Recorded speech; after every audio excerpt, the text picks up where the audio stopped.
দল থেকে বাদ পড়ার পর বিসিবি কেন্দ্রীয় চুক্তি থেকে বাদ পড়লেন এই তিন ক্রিকেটার।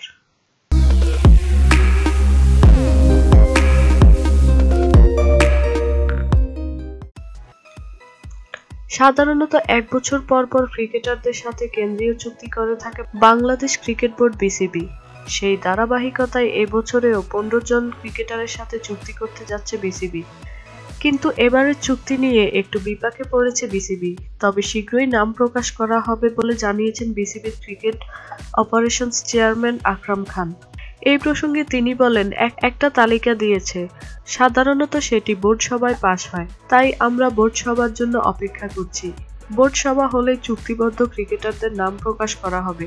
গতবারের চেয়ে এবারে টাইগারদের ব্যস্ত সূচি থাকায় বাড়তে যাচ্ছে চুক্তিবদ্ধ ক্রিকেটারদের তালিকা।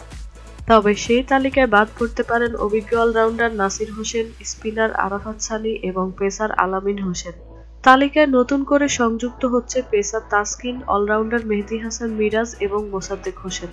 আকরাম খান আরও জানান, ২-৩ জন নতুন ক্রিকেটার আসলে আগের তালিকা থেকে ২-৩ জন বাদ পড়বে, এটাই স্বাভাবিক। তাই সেখানে কিছু পরিবর্তন আসবে, সেই নামগুলো তালিকা প্রকাশ করলেই জানা যাবে।